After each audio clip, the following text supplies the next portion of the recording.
გამარჯობათ მეგობრებო, დღეს მინდა შევეხო ძალიან საინტერესო თემას. სხვათა შორის ეს თემა წამოწია ჩემმა ერთ-ერთმა გამომწერმა, რისთვისაც მინდა ძალიან დიდი მადლობა გადაუხადო ამ ადამიანს და კითხვა მდგომარეობს იმაში, თუ რაში გამოიხატება ებრაელური რწმენა და როგორ ვუყურებთ ჩვენ სამყაროს. რა თქმა უნდა, ერთი ვიდეო საკმარისი არ იქნება, რომ ასეთ კითხვას სრულყოფილი პასუხი გაეცეს, მაგრამ ის ფუნდამენტი, რაზეც დგას ებრაელების, ანუ იუდეველების რწმენა, ვეცდები რომ აგიხსნათ და როგორ ვუყურებთ ჩვენ სამყაროს და მის განვითარებას, ამაზეც რამოდენიმე სიტყვა გითხრათ. რა თქმა უნდა, დავიწყო იმით, რომ ჩვენ ებრაელებს, ანუ იუდეველებს გვწამს ერთი ღმერთის, რომელმაც შექმნა ცადა დედამიწა, რომელმაც ჩვენ ებრაელები გამოგვიყვანა ეგვიპტის მონობიდან და ზუსტად ასე იწყება 10 მცნების პირველი მცნებაც. მე ვარ გამჩენი ღმერთი შენი, რომელმაც გამოგიყვანა ეგვიპტის მონობიდან და არ გაიჩინო ჩემს გარდა სხვა ღმერთები. არის პირველი და ყველაზე მთავარი ფუნდამენტი, რაზეც დაფუძნებულია იუდაიზმი, ანუ ერთი ღმერთის რწმენაზე. ახლა განვიხილოთ თუ როგორ ვუყურებთ ებრაელების სამყაროს და მისი განვითარების პროცესს. ჩვენ როგორც ვიცით თორიდან, ანუ ბიბლიიდან, გამჩენმა ღმერთმა შექმნა სამყარო 6 დღეში და მე-7 დღეს დაისვენა. რა თქმა უნდა, ჩვენ ებრაელები ამას არ ვღებულობთ პირდაპირ გაგებით, ჩვენთვის თორა, ანუ ბიბლია არის სწავლება, რომელიც მოგვანიჭა გამჩენმა, რომ ამ ინსტრუქციით ვიხელმძღვანელოთ ამ სამყაროში, რომელშიც ჩვენ ცხოვრობთ. ბევრჯერ მსმენია კითხვები თუ რატომ შექმნა სამყარო გამჩენმა 6 დღეში და არა 1 დღეში, ან საერთოდ რაში დაჭირდა მას სამყაროს შექმნა, ან რაში დაჭირდა მას დასვენება და ასე შემდეგ. ჩვენ გვჯერა ებრაელებს, რომ გამჩენს აქვს თავისი მიზანი, ჩანაფიქრი, რომელიც უნდა განხორციელდეს და ამ განხორციელებაში სურს, რომ ადამიანებმა მიიღოს მონაწილეობა.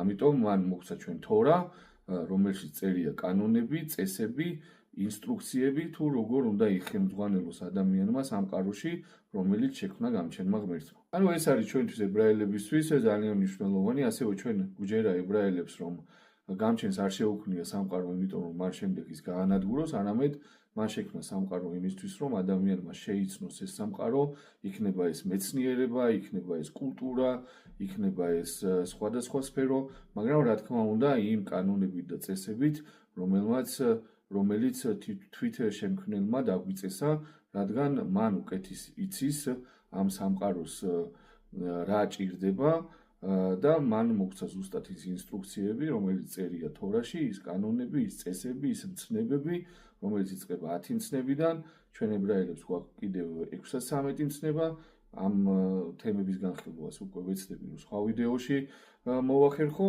მაგრამ ეს არის ჩვენი ფუნდამენტი, რომ ჩვენ გვჯერა რომ ამ სამყაროში არსებობს იდეა, აზრი, მიზანი და ეს მიზანი, რომელიც არის ჩადებული ამ სამყაროს შექმნაში, ყველა ადამიანი ღებულობს მონაწილეობას იმის და მიხედვით თუ რა შესაძლებლობები აქვს მას.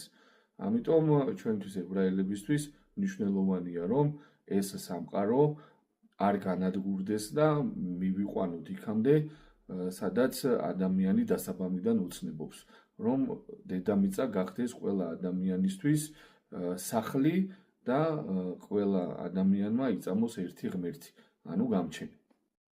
და ბოლოს რა თქმა უნდა, ჩემი ძალიან დიდი თხოვნა იქნება, რომ მოიწონოთ და გააზიაროთ ეს ვიდეო, რადგან ყველამ გაიგოს, თუ ვინა ვართ იუდეველები, ებრაელები, რაზე დგას ჩვენი სარწმუნოება, როგორი მხედველობა გვაქვს სამყაროს მომავლის მიმართ და იქნება ამითი ცოტათი მაინც დაუპირისპირდეთ იმ სამწუხარო პროპაგანდას, რომელიც ისევ ვრცელდება ებრაელების წინააღმდეგ მთელ მსოფლიოში. მე ვეცდები, რომ ამაში ჩემი პატარა წვლილი შევიტანო და შემდეგში ღმერთის დახმარებით უფრო ვრცლად და უფრო დეტალურად ჩავწერ ვიდეოებს სხვადასხვა თემებთან დაკავშირებით. ეს იყო დღეს რაზეც მინდოდა მესაუბრა.